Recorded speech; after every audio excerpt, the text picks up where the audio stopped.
Let's eat, guys. Okra.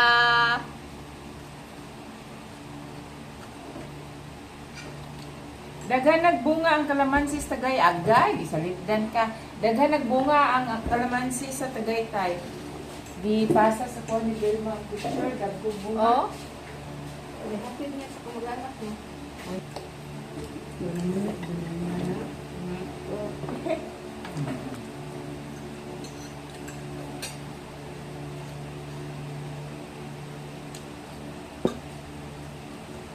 Practice tayo dari ba?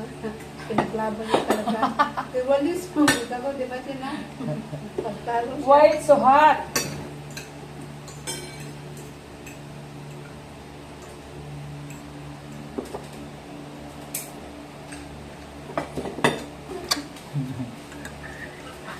Mga inginanang, mga itsura, sayang, walay lahi.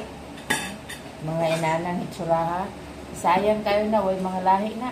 Ako, di ako nangihinayang sa kuwag, wako'y lahi.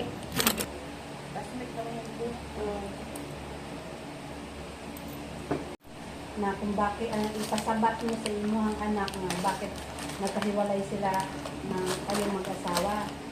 Kaya makasabot ra ganun. Pag-iisipin mo, Tama naman yung sinabi tama niya. ang sinabi ng babae. Kasi may dahilan din kung bakit ka iniwan. Oo, may dahilan din.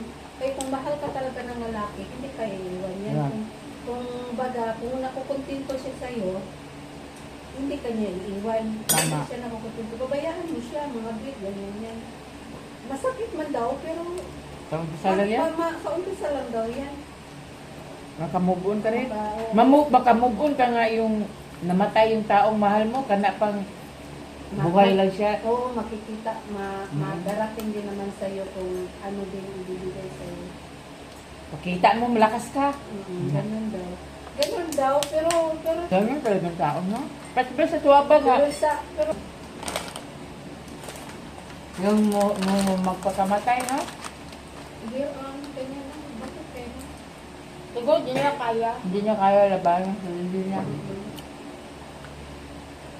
Para kasi siguro nga, wala na siyang pagsabihan, wala na siyang parang feeling niya, wala na siyang kakampi, kung mag-aano siya, Walang naglab sa ganun iya na, ka. kung magsasalita Kung siya. ano-ano na yung pumapasok sa utak niya.